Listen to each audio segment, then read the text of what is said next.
Hey guys, today I'm going to be doing a book review on The Orphan of Cemetery Hill by Hester Fox.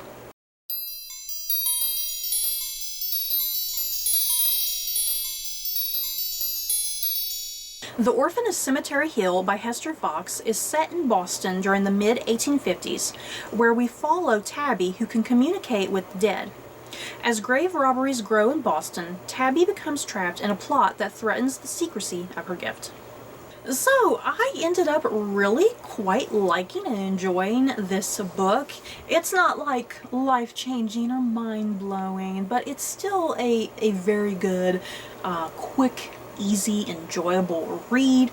Rather kind of simplistic in some ways. It doesn't require you to think overly deeply, it's just an overall enjoyable read from start to finish, if that's kind of just all you're looking for, rather than something wild and crazy and intense, and yeah, there's something about this book. It takes place in America, but there's still something about it if you like cozy, cozy British, mysteries. In a sense, I shall say. This is kind of almost something like that, kind of running in a similar sort of vein, where you have your heroine kind of going out and trying to figure out, a mystery and, kind of figure out some clues and stuff, and yeah, being, trapped in conspiracies and threats and dangers and people after her. So yeah, as far as the positives go about this book, it reads very quickly. It has a really nice pace to it. It just felt like there was always something going on that would help move the plot forward. And yeah, in general, really good characters. They're not like the most fleshed out of characters, but they're still fleshed out enough that you like them, you sympathize with them, or you just totally hate and despise them. And another big aspect about this book that I enjoyed was spiritualism.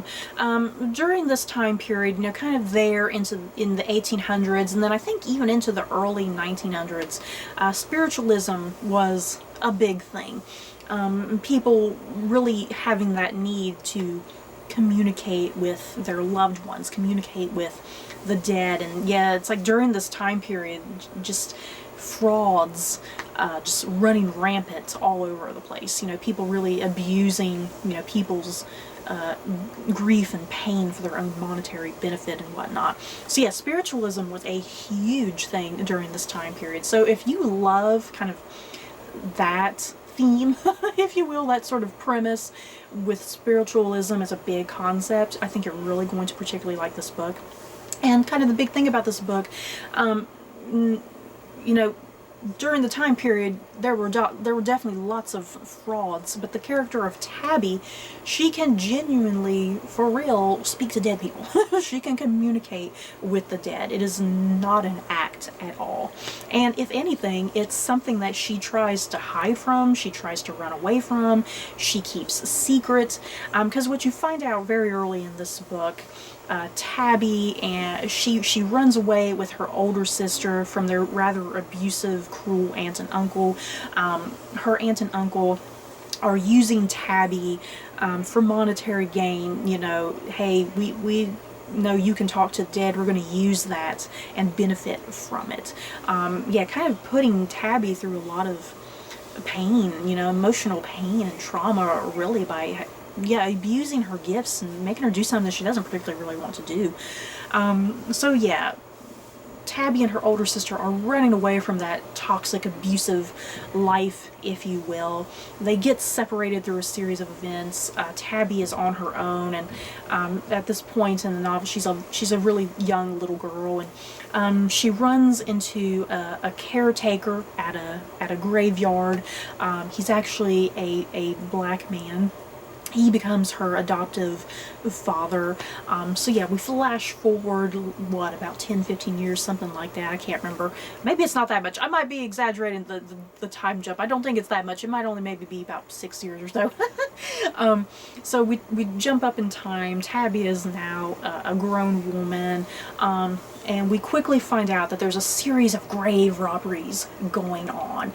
Bodies are disappearing from the graveyard that her and her adoptive father live and own and whatnot. It's here that she meets a young hot guy, you guys. Of course, there's gonna be a hot young guy. Tabby meets a hot young guy named Caleb. He's wealthy and privileged. His father is being buried in this graveyard, and of course, his father's body becomes a casualty of these grave robberies. It gets stolen from the graveyard. So yeah, together, Tabby and Caleb, they find themselves, you know, wrapped up into this whole conspiracy involving grave robberies and who's behind it and why. And it really turns into this big thing of the upper elite of Boston, that they're up to something. The upper elite are up to something with these grave robberies, and they have some intent and purpose, of course, that is very nefarious. So Hester Fox, she's really tackling quite a hefty bit of stuff in this novel, but it really all works together, you know, just the concept of what's going on in this book. All these threads do weave in really brilliantly with one another. But yeah, she's tackling spiritualism, she's tackling grave robberies during this time period, she's tackling class, societal issues, because yeah, the wealthy, you know, the wealthy have a lot of greed and corruption and whatnot. And yeah, Caleb is part of this elite and whatnot, but he frowns upon what's going on. He doesn't agree with what's going on. And then yeah, Hester Fox is also throwing in some race issues in this book as well, because this book takes place pre-Civil War era. So there's kind of that hint and tease of there's something looming, you know, there's something looming in the country that's coming, and no one can quite explain it. But there's that kind of that thread of the Civil War is coming, and like I mentioned, Tabby's adoptive father is a black man, and he has his own traumas and issues that he's dealing with, and a backstory that's personal to him that Tabby doesn't even know about. So yeah, Hester Fox, there's a lot going on in this book. She has a lot going on, but nothing feels out of place. Everything kind of flows naturally into the narrative in some sort of way. If not to the narrative itself, at least naturally to the characters. You know, it's something that the characters are trying to wrap their heads around or trying to deal with, or some sort of personal issue or connection or relationship or whatever.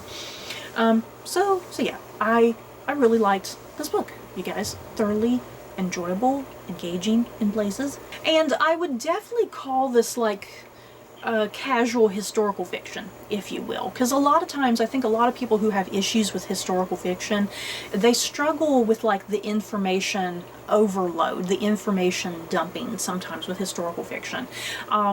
And I mean, if you love historical fiction, that's not really a problem sometimes. But for some people, especially for the casual historical fiction reader, kind of that info dumping can be a lot. And this book definitely does not do that. This is definitely what I would call casual historical fiction. For people who aren't really into the genre, this is probably definitely something more that would be up your alley, that you would be able to get into and really connect with and get into and whatnot. So yeah, I definitely recommend this book if you like all things dealing with spiritualism, if you like pre-Civil War America, historical fiction. This is definitely your sort of thing. And yeah, a little bit of romance, and there are a wee bit of romance in there, some mystery thriller elements as well, and yeah, some grave robberies. What's not to like?